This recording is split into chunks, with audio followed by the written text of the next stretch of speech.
안녕하세요. 감성 독서, 감성 전달자입니다. 오늘 소개해드릴 책은요, 서울대 수면의학 박사 신홍범 원장님의 당신 얼마나 잘 자고 있습니까? 입니다. 여러분들은 요즘 잘 자고 계신가요? 우리는 하루의 3분의 1을 잠으로 보내는데요. 하지만 정말 푹 잘 잤다. 정말 아침이 상쾌하다. 그렇게 말할 수 있는 날은 1년에 몇 번이나 될까요? 빌 게이츠, 제프 베이조스, 마인 같은 세계적인 글로벌 리더들은 잠이야말로 최고의 생산성이라고 말하며 하루에 7시간 이상 충분한 수면을 취한다고 알려졌는데요. 반면 한국은 OECD 회원국 중 수면 시간 꼴찌를 기록한 수면 부족 국가라고 합니다. 잠을 줄여가며 열심히 사는 우리들에게 잠 못 드는 밤은 더 이상 특별한 일이 아닌 일상이 되어버렸는데요. 20년간 약 30만 명의 수면장애 환자들을 진료해온 저자가 들려주는 잠에 대한 오해와 진실, 그리고 제대로 쉬고 잘 자는 법을 알려주는 작지만 확실한 실천법. 지금부터 당신 얼마나 잘 자고 있습니까? 책 속의 일부분을 들려드릴게요. 당신을 피로하게 만드는 수면 부족. 집에 가자마자 잠부터 자야겠다는 생각이 들 만큼 피곤한 날이 있습니다. 하지만 집으로 돌아가는 내내 베개에 머리만 대면 골아떨어질 것 같았는데 막상 잠자리에 드니 도통 잠이 오지 않았던 적도 있을 것입니다. 혹시 숙면에 방해가 될까 싶어 커튼도 치고 휴대폰 전원까지 꺼서 어두컴컴하고 조용한 분위기를 만들었는데 잠이 오지 않으면 내가 불면증인가 싶은 생각도 들게 됩니다. 몸은 피곤한데 잠이 오지 않는 이유는 몸이 긴장한 상태이기 때문입니다.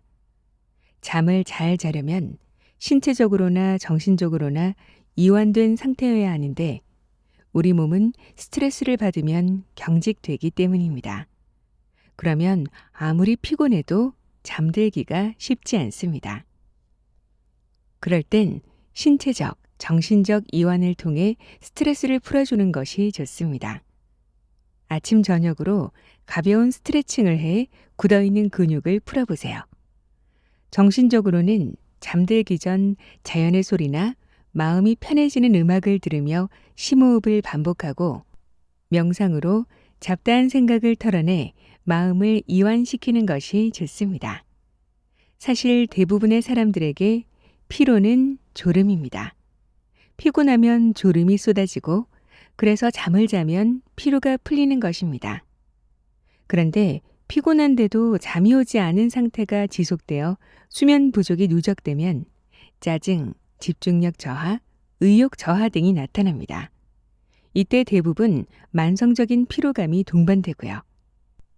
대다수의 경우 낮 동안 적당한 신체 활동을 동반한 정신적인 피로가 쌓이면 잠이 잘 옵니다. 여기서 정신적인 피로란 심한 불안이나 긴장을 의미하는 것이 아닙니다. 예를 들어 낮에 수업을 듣고 도서관에서 새로운 지식을 공부한 경우 또는 이전에 전혀 경험하지 못한 새로운 장면을 보고 새로운 이야기를 들은 경우처럼 우리 뇌가 잠을 자면서 정리해야 할 정보가 쌓이는 것이 바로 잠을 부르는 정신적 피로입니다. 반복되는 일, 대인관계의 스트레스, 어떤 일을 시간에 맞추어 처리하려고 노심초사하는 것과 같은 일을 겪으면 정신적인 긴장으로 인한 피로가 쌓입니다. 이때 뇌가 지속적으로 자극된 상태에서 퇴근하게 되면 집에 돌아와 쉬려고 해도 뇌가 낮 동안 활동하던 수준에서 쉽게 안정화되지 않습니다. 불면증을 앓고 있는 경우 마치 스위치를 내리듯 정신활동을 멈추기가 어렵습니다. 그리고 아무런 자극이 없는 상태를 견디지 못하기 때문에 퇴근 후 TV 뉴스나 스포츠 프로그램을 반복해서 봅니다. 정신적 자극에 대한 일종의 금단 증상입니다. 이런 상태에서는 두뇌는 지쳤지만 불안과 긴장으로 잠이 오지 않습니다. 즉, 만성 피로는 정신적 긴장 상태가 이완되지 못하고 유지될 때 몸이 보이는 반응입니다. 이때 술이나 수면제를 복용하고 잠을 청하는 사람도 있는데, 술이나 수면제는 오히려 깊은 잠을 방해하고 아침 기상 후 멍한 느낌과 피로감을 가중시킵니다. 단언하건대 술은 결코 불면증을 해결해 줄 수 없습니다. 오히려 스스로 수면 문제를 해결하려는 노력을 덜하게 만들며 무엇보다 건강을 해칩니다. 술을 마시고 잠이 들면 옅은 잠을 자는 비율이 증가하는데, 그럴 때 악몽을 꾸거나 심장 박동이 빨라지면서 식은땀을 흘리기도 합니다. 특히 자고 난 후 두통과 위장 장애로 고생할 수 있으며 간 기능을 떨어뜨려 만성 피로로 이어질 수 있습니다. 즉, 정신적 긴장 외에 술에 의존하는 생활 습관이 만성 피로를 유발하는 것입니다. 그렇다면 만성 피로로 인한 불면증은 어떻게 극복해야 할까요? 정신적인 피로 때문에 잠을 못 자는 경우에는 신체적, 정신적 긴장을 줄이는 이완요법이 도움이 되며, 절대 술에 의존해 불면증을 해결하려고 해서는 안 됩니다. 알코올은 가장 나쁜 수면제라는 것을 꼭 기억하시기 바랍니다.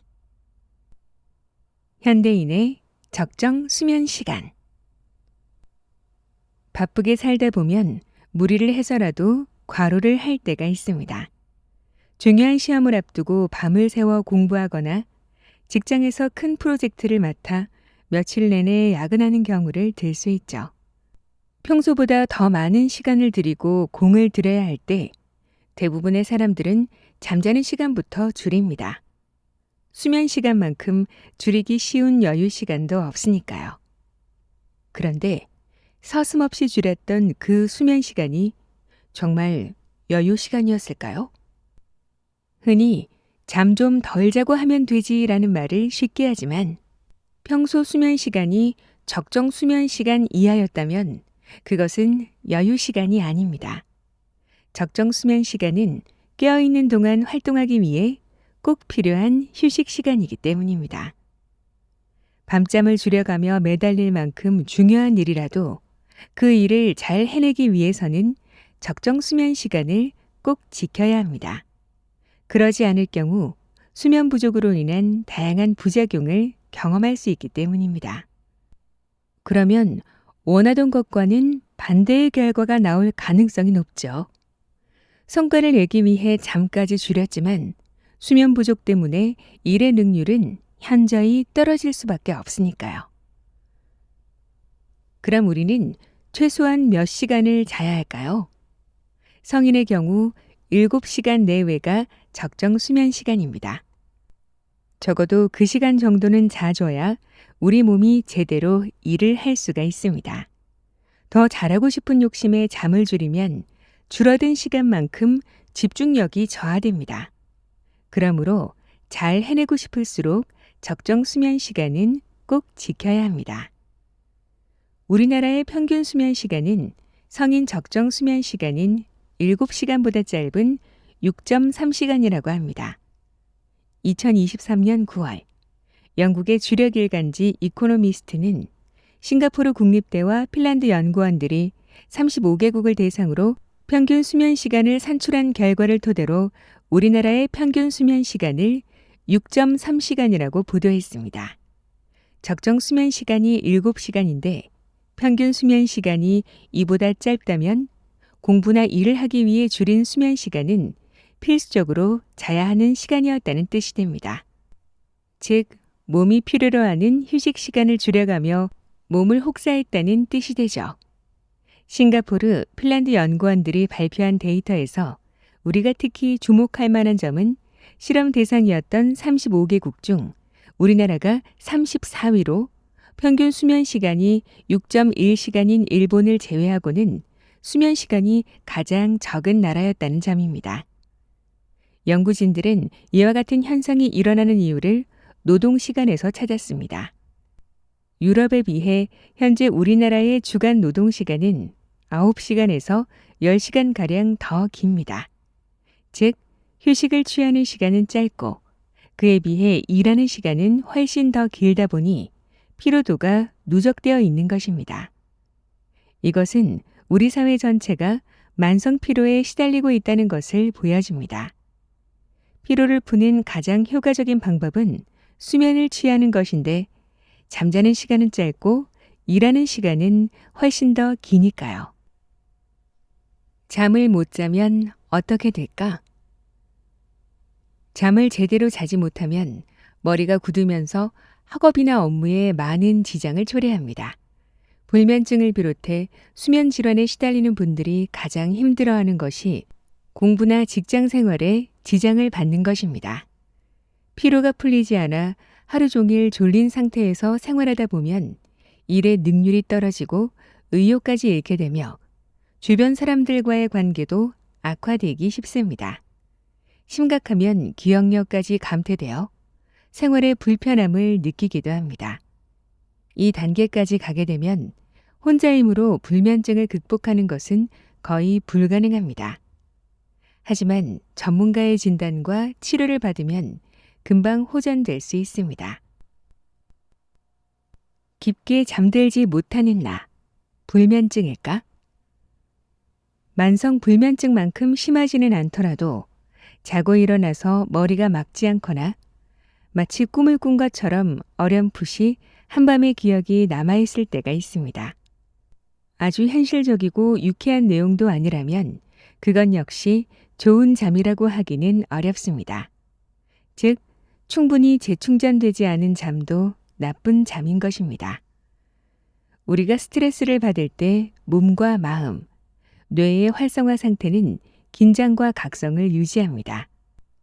이때 밤에 잠을 잘 못 자는 불면 증상이 일시적으로 나타날 수 있습니다. 다만 이런 스트레스 상황이 종료됐을 때 부족한 잠을 보충하기 위해서 다시 잠을 잘 자는 상태로 돌아간다면 이것은 일상적으로 겪는 스트레스로 인한 불면 증상이라고 볼 수 있습니다. 반면 임상적으로 불면증이라고 진단하기 위해서는 이런 불면 상태가 최소한 3개월 이상 지속되면서 일주일에 3일 이상은 잠을 못 자는 것 때문에 내가 불편함과 괴로움을 느껴야 합니다. 또한 일상생활 중 낮 동안 피곤함을 느끼면서 인지 기능이 떨어지는 등 2차적인 불편함도 초래되어야 합니다. 이때는 비록 임상적인 불면증이라고 진단할 수 있습니다. 불면증의 대표적인 원인. 불면증은 어느 한 가지 원인으로만 생기지 않으며 아주 다양하고 복합적인 원인들이 작용해 발생하게 됩니다. 만성 불면증의 원인은 대표적으로 3가지 범주로 나누어서 살펴볼 수 있습니다. 첫 번째는 기저 요인이고, 두 번째는 유발 요인, 그리고 마지막 3번째는 지속 또는 유지 요인입니다. 순서대로 설명하면 기저 요인이라는 것은 한마디로 내가 원래부터 가지고 있는 요인들을 말합니다. 예컨대 선천적으로 굉장히 예민하고 민감하며 불안이 큰 성격을 가지고 있다거나 가족들 중 많은 이들이 불면증을 겪는 등 생물학적 유전적 인자를 가지고 있는 경우입니다. 두 번째는 유발 요인입니다. 이 요인이 더해지게 되면 일시적으로 불면증 상태를 경험할 수 있습니다. 이런 유발 요인들은 심각한 스트레스를 받을 때 마음을 불안하게 하고 긴장하게 만드는 사건들을 만났을 때 등 환경적인 변화가 있을 때 나타납니다. 또한 신체적인 통증 등 잠을 못 자게 할 만한 일시적 요인들이 원래 가지고 있던 기저 요인에 더해질 경우 급격하게 불면증을 겪을 수 있습니다. 하지만 이런 불면증은 일시적인 경우가 많으며 만약 이것이 지속되면 그 상태를 유지시키는 유지 요인이라는 것이 생기게 됩니다. 유지 요인이란 잠에 대해 너무 지나치게 걱정하고 불안해하는 마음이나 다시 잠드는 것을 방해하는 나쁜 수면 습관과 행동을 꼽을 수 있습니다. 그리고 만성 불면증은 이 3가지 요인들이 모두 더해졌을 때 일종의 악순환의 고리가 형성되면서 지속성을 가집니다. 따라서 이러한 악순환에서 벗어나기 위해서는 불면증을 지속시키는 요인들을 치료할 필요가 있으며 이 치료 방법에는 대표적으로 인지행동 치료가 있습니다. 인지행동 치료란 잠에 대한 생각을 바로잡는 인지치료와 수면에 방해되는 행동을 바로잡는 행동치료를 함께하는 치료 방법입니다. 만성 불면증인 경우는 1차적으로 약물 치료가 권장되지 않으며 비약물적인 치료의 하나인 인지행동 치료가 가장 먼저 권장됩니다. 불면 해소, 마음먹기에 달렸다? 어느 날 여성 환자와 남편분이 진료실을 찾은 적이 있었습니다. 여성 환자분은 자신의 불면증이 얼마나 오래되었으며 어느 정도로 힘들고 괴로운지 상세하게 이야기하셨습니다. 보호자로 함께 오신 남편분은 조용히 옆에서 듣고 계시다 불쑥 이런 말씀을 하셨습니다. 다 마음의 문제예요. 조금만 마음을 고쳐먹으면 잠자는 거 그거 아무것도 아닌 건데. 그러자 아내분은 자신의 고통을 이해해주지 못하는 남편이 야속한 듯 이렇게 말씀하셨습니다. 이 사람은 항상 이런 식으로 이야기해요. 내가 얼마나 힘든지도 모르고. 사실 진료실에서 이런 식의 대화를 심심치 않게 듣습니다.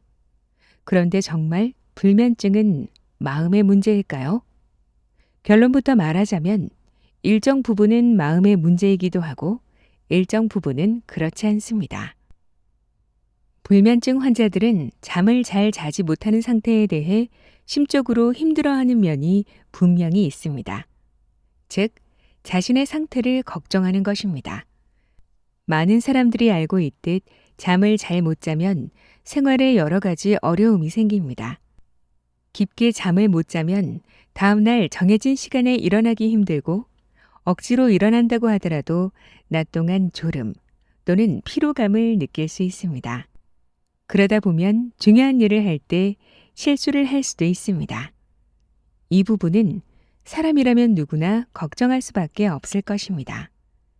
그래서 다소 야속하게 느껴지더라도 옆에서 핀잔을 주는 남편분의 말씀을 따라야 할 필요성은 있습니다. 나는 잠을 잘 수 있다고 스스로 다짐하고 마음을 비우면 불면증을 치료하기가 더 수월하니까요. 물론 마음을 고쳐먹는 것만으로 불면증을 완벽히 치료할 수는 없습니다. 세계 여러 학자들이 연구한 결과를 보면 불면증 환자와 보통 사람은 생리적으로 구분되는 특성을 가지고 있습니다. 그중 뇌가 제대로 기능을 하고 있는지 실시간으로 알려주는 생리적 자료인 뇌파를 통해 불면증 환자와 일반인을 비교해 보았는데 불면증 환자는 잠을 잘 때 그리고 낮에 깨어 있을 때도 뇌에서 긴장할 때 만들어지는 뇌파가 더 많이 나오는 것으로 확인됐습니다. 그리고 그 비율도 불면증이 심한 정도와 비례했습니다. 긴장 뇌파가 많이 나온다는 것은 그만큼 뇌가 활동을 많이 한다는 뜻이며 이것은 뇌가 지치고 피로한 상태에 있다는 것을 의미합니다. 그런 상태로 오래 있다 보면 자연히 뇌의 기능도 떨어지고 기억력, 집중력도 저하됩니다. 불면증 때문에 잠이 부족하게 되면 뇌 기능에 문제가 생긴다는 것을 뇌파를 통해서도 확인할 수 있는 것입니다. 이처럼 불면증을 앓고 있는 사람은 일반인과는 생리적으로 다른 특성을 가지기 때문에 마음을 고쳐먹는 것으로는 불면증을 완전히 극복할 수 없습니다. 그렇다면 불면증은 어떻게 고쳐야 할까요? 우선 생리적인 긴장을 낮추고 수면의 질을 떨어뜨리게 만드는 나쁜 수면 습관들을 고쳐나가야 합니다. 만약 어떤 사람에게 심한 코골이나 수면 무호흡증과 같은 수면 관련 호흡장애가 있다면 숙면을 취하는데 자주 방해를 받을 것입니다. 또 자는 중에 쉴 새 없이 다리를 움직이는 주기성 사지운동증이 있다면 이 역시 잠을 방해하여 깊은 잠을 자기 힘들 것입니다. 즉 불면증은 앞에서 다룬 세 가지 요인, 그리고 코골이나 수면 무호흡증, 주기성 사지운동증 등의 수면 질환 때문에 생길 수도 있습니다. 그뿐만 아니라 수면에 악영향을 끼치는 나쁜 습관들로도 불면증이 유발될 수 있습니다. 카페인, 알코올, 과식 등이 그것입니다. 이 습관들은 의지만 있다면 바로 끊을 수 있기 때문에 숙면을 취하고 싶다면 악순환의 고리를 끊어야 합니다. 잠을 자는 중에도 우리의 뇌는 신체 여러 장기로부터 다양한 자극을 받아들이고 반응하고 있습니다. 이런 나쁜 습관들이 우리 뇌를 자극해 수면을 방해합니다. 그런데 자극받는 정도가 심해지면 양질의 잠을 잘 수가 없으며 우리가 하는 모든 나쁜 수면 습관은 이 자극을 주는 행동들이기 때문에 좋은 잠을 자려면 반드시 자극을 줄여주어야 합니다. 오늘부터 당장 고칠 수 있는 나쁜 수면 습관. 잠자리에서 휴대폰 보기. 스마트폰이 보급된 이후 현대인의 일상은 많은 부분에서 변화했습니다. 그러다 보니 휴대폰 없이는 일상생활이 불가능할 정도로 의존도가 높아졌는데요. 일상 속에서 필수품처럼 사용한다고 하더라도 잠잘 때만큼은 휴대폰이 도움을 줄 수 있는 것이 없습니다. 오히려 휴대폰에서 나오는 블루라이트는 깊은 잠을 방해하고 피로감을 심화시킵니다. 블루라이트의 단점은 그 파장대가 우리 뇌에 전달되면 멜라토닌 분비를 가장 효과적으로 억제한다는 것입니다. 멜라토닌은 어둠의 호르몬이라 불릴 만큼 숙면을 유도하는 데 결정적인 역할을 하는 호르몬이고 우리가 잠을 자는데 상당히 중요한 역할을 합니다. 그런데 이것이 나오질 않으니 잠을 깊게 잘 수가 없어 여러 가지 수면 문제가 생기는 것입니다. 또한 블루라이트는 피부 노화를 촉진시킬 수 있으므로 잠들기까지 다소 시간이 걸리더라도 휴대폰을 보는 것은 피하는 것이 좋습니다. TV 켜놓고 잠들기. 불면증 환자를 치료할 때 침실 환경이 어떤지 파악하는 것은 무척 중요합니다. 잠은 환경의 영향을 받기 때문입니다. 그래서 침실에 TV가 있는지 물어보고 TV를 보다가 잠이 드는 경우가 있는지도 물어봅니다. 불면증 환자가 아닌 분들 중에서도 TV를 보면 잠이 잘 온다고 생각하는 사람이 있습니다. 일정 부분 사실이긴 합니다. TV를 보다가 잠이 든 경험이 있는 불면증 환자는 아예 잠자리에 누워서 TV를 보다가 잠이 들면 좋겠다는 생각을 합니다. 그래서 침실에 TV를 들여놓기도 합니다. 만약 이런 방법으로 불면증이 해결된다면 우리나라의 불면증 환자는 거의 없을 것입니다. 실상은 TV를 켜두고 있어도 잠들지 못하는 불면증 환자가 더 많습니다. 더구나 침대에서 TV를 보면 우리 뇌는 침대를 잠자는 장소가 아닌 TV를 보면서 즐기는 장소라고 인식합니다. 그러다 보면 침대에 누워도 잠이 오지 않습니다. 습관처럼 TV를 볼 생각만 하게 됩니다. 그리고 이것은 불면증이 더 악화되는 전형적인 과정 중 하나입니다.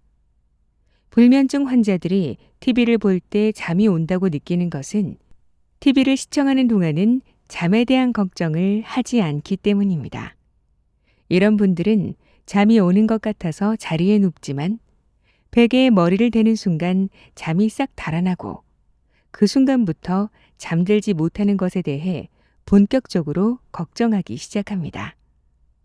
불면증이 생기는 원인은 1차적으로 우리 뇌가 잠이 오는 신호를 만들지 못하고 주변 환경과 잠이 잘못 연결되어 있기 때문입니다. 따라서 침실에서 TV를 시청하다가 잠들겠다는 생각을 하고 있다면 당장 TV를 거실로 옮겨야 합니다. TV의 힘이 아니라 자신의 힘으로 잠을 자야 불면증을 극복할 수 있습니다. 취침 전 격렬한 운동. 몸이 피곤해야 잠을 잘 잔다는 인식 때문인지 불면증을 극복하기 위해 늦은 시간에 운동을 하는 분들이 계십니다. 하지만 취침 전 웨이트 같은 격렬한 운동은 몸의 근육을 긴장시키고 교감신경을 활성화시켜 숙면을 방해할 수 있습니다. 따라서 잠들기 서너 시간 전부터 과도한 운동은 피하는 것이 좋으며 그보다는 몸의 긴장을 풀어주며 근육을 이완시킬 수 있는 가벼운 스트레칭을 하는 것이 숙면에 좋습니다. 과식. 음식을 먹고 자리에 누우면 식곤증 때문에 잠이 잘 오는 것 같지만 저녁에 야식까지 먹어 과식을 하면 소화기관의 활동량이 늘어날 수밖에 없습니다. 그렇게 되면 지속적인 자극으로 잠들기 힘든 상태가 됩니다. 잠을 잘 자고 싶다면 저녁엔 과식을 피하고 잠들기 3시간 전부터는 금식을 하는 것이 좋습니다. 과도한 카페인 섭취. 커피와 수면의 관계는 다들 잘 알고 계실 것 같습니다. 커피를 마시면 잠을 못 잔다. 커피는 잠자는데 방해가 된다. 이런 말 많이 들어보셨을 텐데요. 실제로 카페인에는 수면을 방해하는 작용이 있어 늦은 시간에 커피, 녹차, 콜라 등 카페인이 함유된 음료를 섭취하면 체내에 남은 카페인이 수면 중 각성 뇌파를 활성화해 깊은 잠을 방해하고 깨기 쉬운 상태로 만듭니다. 이것은 과식만큼이나 숙면에 좋지 않으므로 점심 식사 이후나 늦은 오후엔 카페인 섭취를 피하는 편이 좋습니다. 그런데 사람에 따라 반응이 다르기도 합니다. 가령 나는 밤 10시에 커피를 마셔도 잠자는데 아무 문제가 없어 라고 얘기하는 분도 있습니다. 정말 그럴까요? 실제로 그런 분들이 있기는 합니다. 반면 나는 오후 2시쯤에 커피 한 잔만 마셔도 밤에 뒤척이느라 잠을 못 자니 앞으로 커피나 카페인 음료는 절대 안 마실 거야 라고 하는 분들도 있습니다. 사람마다 차이가 있죠. 사실 카페인이라는 성분은 반감기가 있습니다. 4시간에서 6시간 정도 된다고 하는데요. 여기서 반감기라고 하는 것은 섭취 후 그 농도가 반으로 줄어드는 데 걸리는 시간입니다. 4시간이 지나면 처음에 반이 되고요. 8시간째가 되면 처음 농도의 4분의 1이 되는 건데 남아있는 4분의 1도 여전히 잠을 방해할 정도의 수준이라면 뇌가 매우 예민하다는 뜻입니다. 그러면 10시에 카페인을 섭취해도 문제가 없다는 사람은 도대체 어떤 사람일까요? 그것은 사람마다 카페인에 대한 내성의 차이가 있기 때문입니다. 카페인을 상시적으로 그리고 많이 섭취하는 분들은 카페인에 대한 내성을 가지고 있습니다. 쉽게 얘기해서 커피 한 잔 마신 게 3분의 1잔, 4분의 1잔 마신 정도의 효과밖에 없는 거죠. 그러니까 카페인이 잠을 방해하는 효과가 미미한 것이고, 그래서 밤 10시에 커피를 마셔도 잠자는데 이상이 없다고 하는 것입니다. 하지만 그런 분들의 경우에도 커피를 마시고 잠은 들지만 그 잠의 질, 수면의 구조를 보면 깊은 잠이 잘 나타나지 않습니다. 수면 뇌파 자체도 안 좋은 형태로 나타나는 것이 많고요. 그래서 커피를 밤늦게 마시는 게 수면에 영향을 주는구나라는 것을 실증적으로 우리가 알 수 있는 겁니다. 다만 저는 대개 아침에 커피 한 잔 정도는 괜찮다고 말씀드립니다. 아침 일찍 카페인을 섭취하면 낮 동안의 각성도가 좀 올라가기 때문에 활기차게 하루를 보내실 수 있고요. 그 결과 밤에 잠을 더 깊게 주무실 수 있습니다. 만약 늦은 시간 커피를 마셔서 밤새 잠이 안 올 때가 있다면 카페인을 배출시키기 위해 미지근한 물을 자주 마시거나 요가나 조깅 등 운동을 통해 신진대사를 촉진시켜주는 것이 좋습니다. 신진대사가 활발해지면 체온이 올라가고 혈액순환이 빨라져 우리 몸이 보다 빠르게 카페인을 분해할 수 있기 때문입니다. 불면증과 스트레스. 만성 피로가 만연한 사회다 보니 잠을 잘 못 잔다는 말을 일상에서 흔히 들을 수 있는데요. 불면증이 있다는 말을 들으면 어떤 사람들은 규칙적인 생활을 해야 한다고 말합니다. 생활이 불규칙하면 수면 패턴도 흐트러져 자야 할 시간에 잠을 자지 못하게 되기 때문입니다. 물론 일리 있는 말이긴 합니다.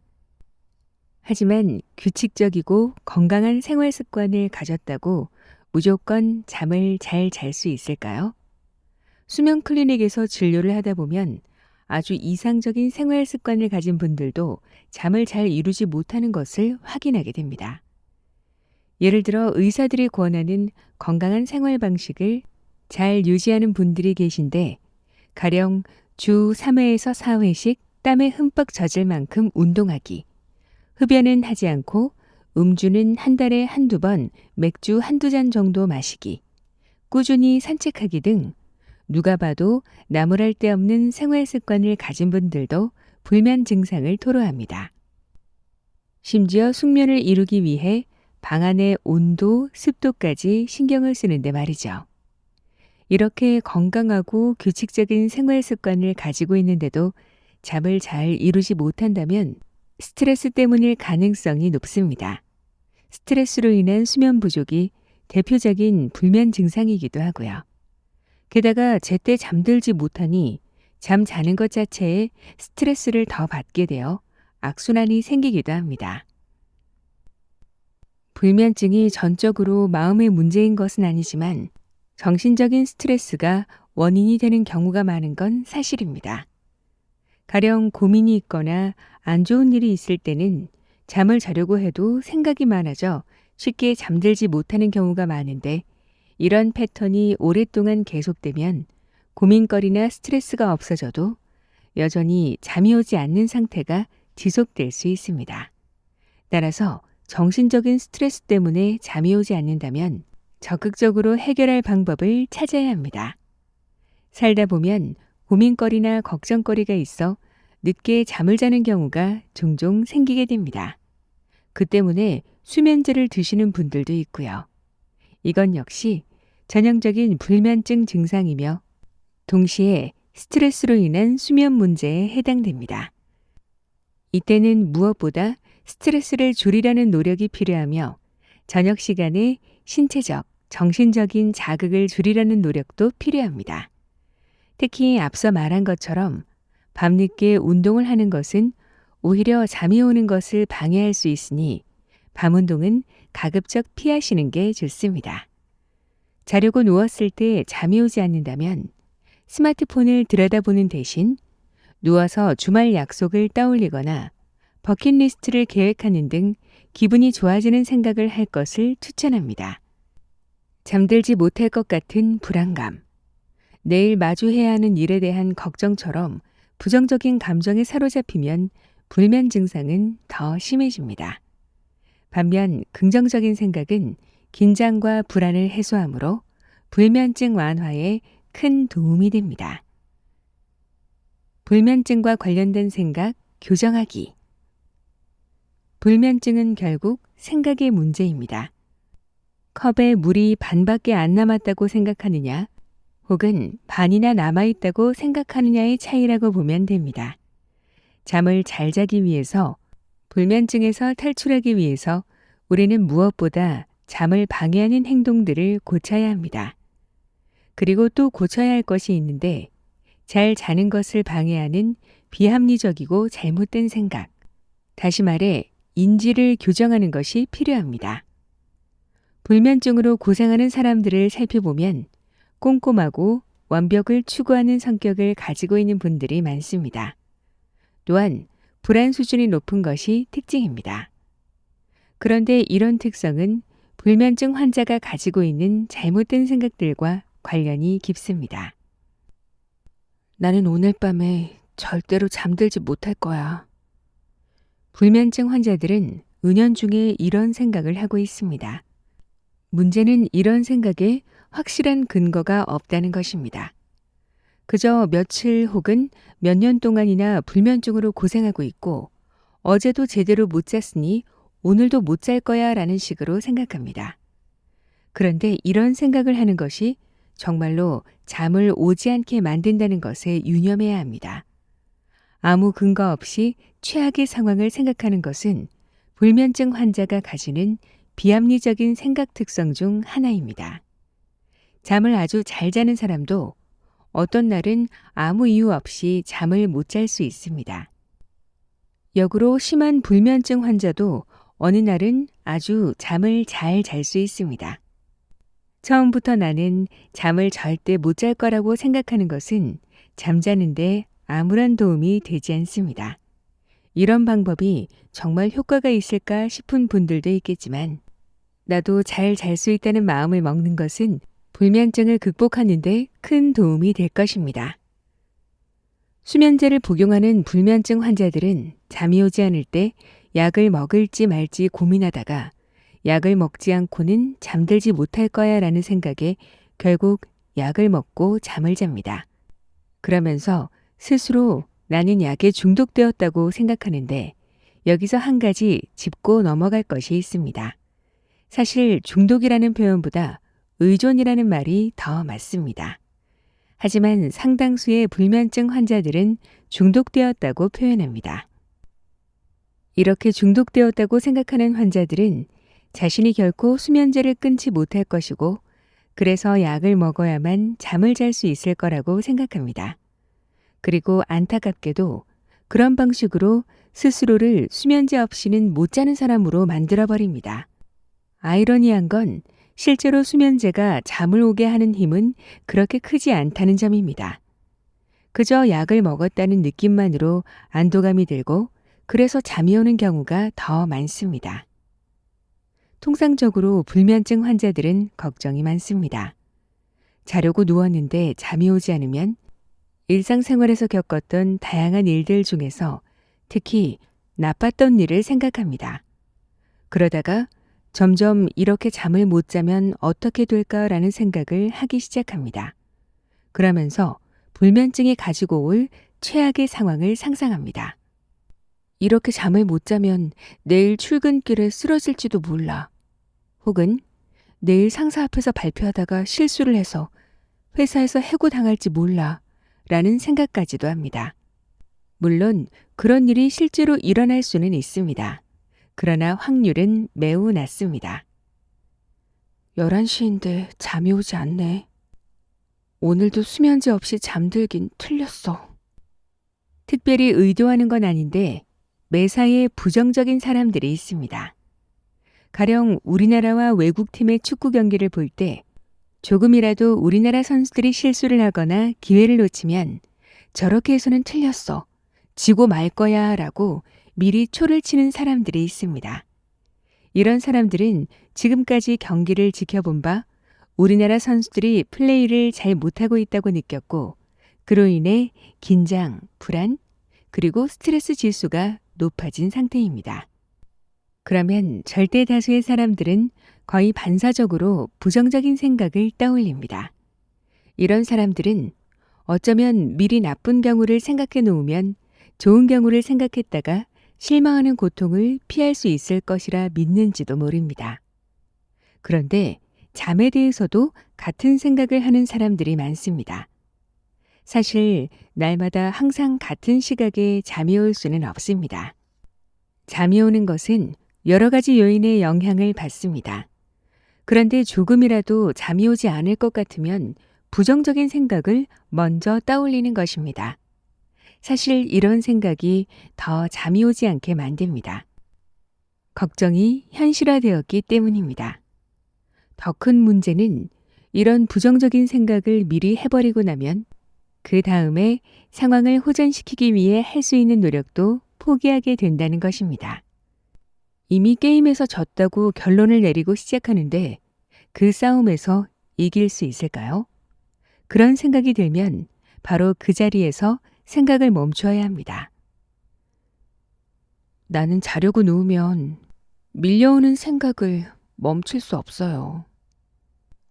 불면증 환자 중에 자려고 누우면 머릿속이 더 복잡해져서 잠을 잘 수 없다고 하는 사람들이 많습니다. 불을 끄고 누워서 눈을 감으면 그때부터 생각이 더 많아진다는 것입니다.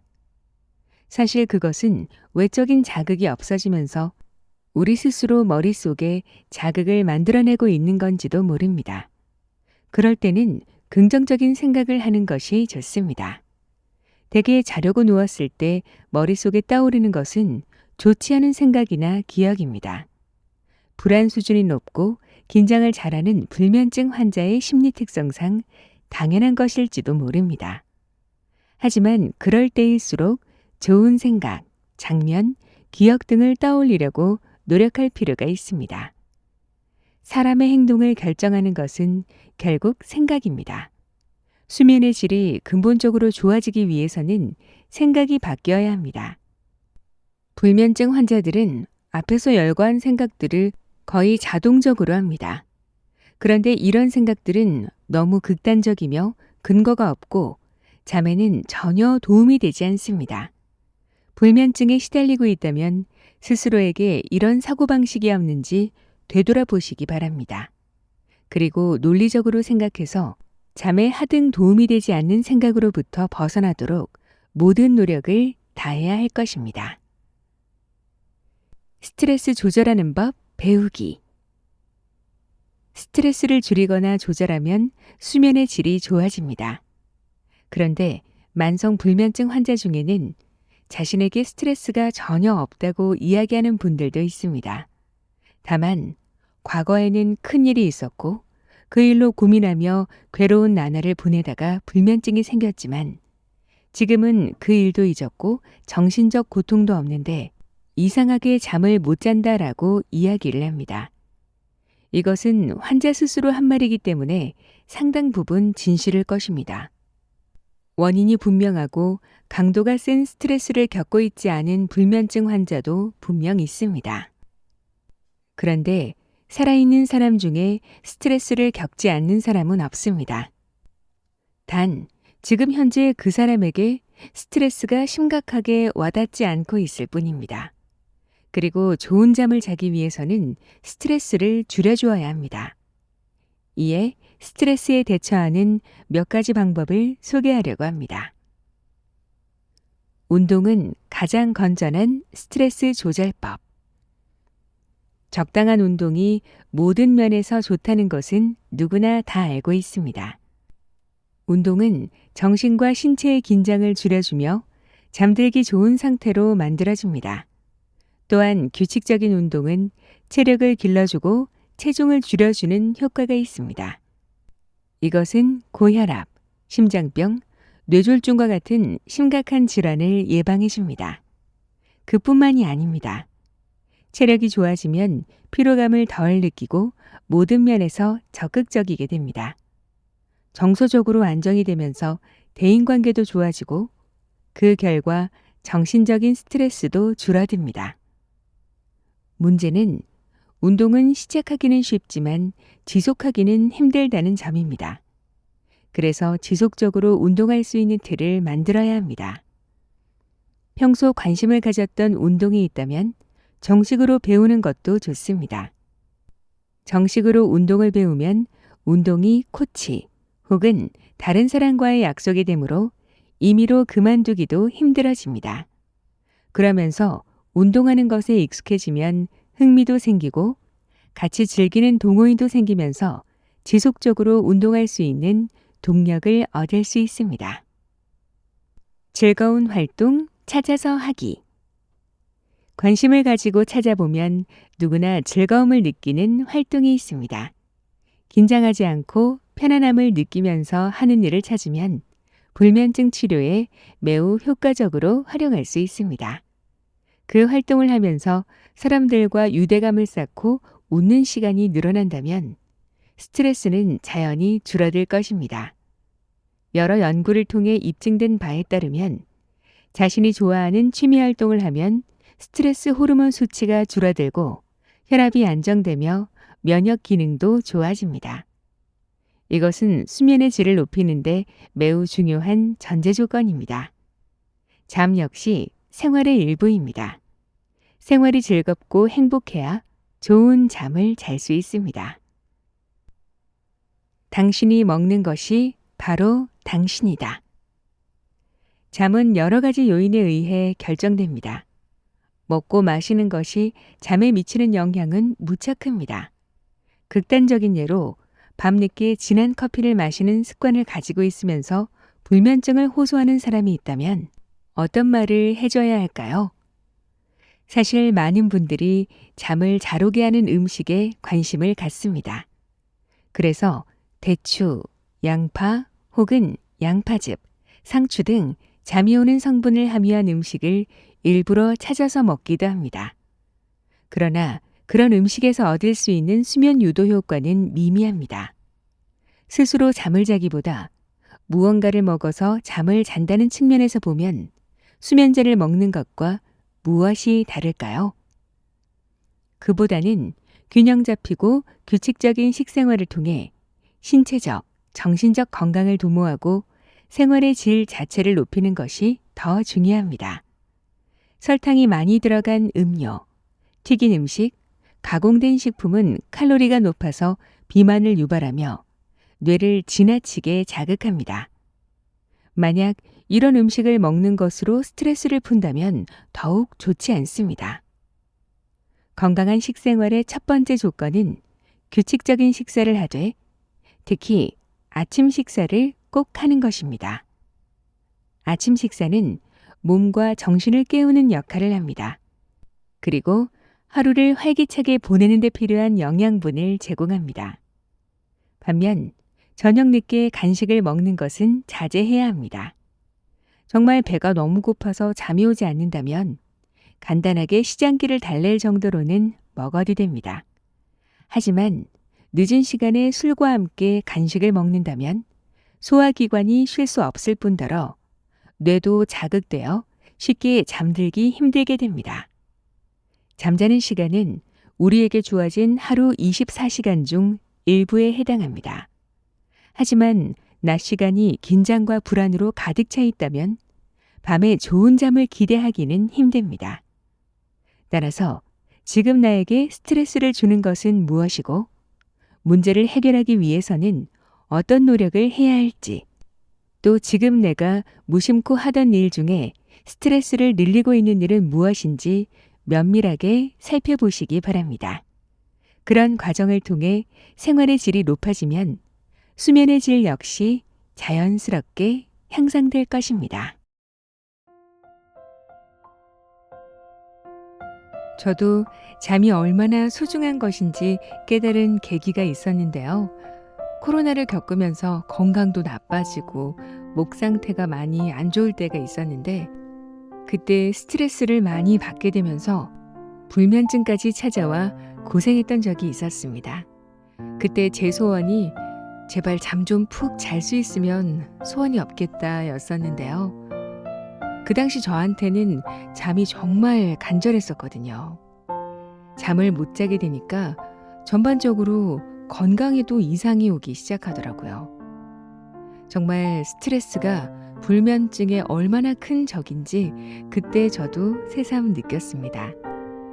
여러분도 수면 부족과 불면증으로 힘든 분이 계시다면 스트레스부터 점검해 보셨으면 좋겠어요. 아침 식사도 꼭 하시고 시간 내서 가벼운 운동도 시작해 보시면 좋을 것 같아요. 불면의 밤을 보내느라 지치고 버거운 분들께 이 책이 많은 도움이 되실 것 같습니다. 오늘도 끝까지 함께 해주셔서 감사합니다. 그럼 저는 또 좋은 책으로 찾아뵐게요.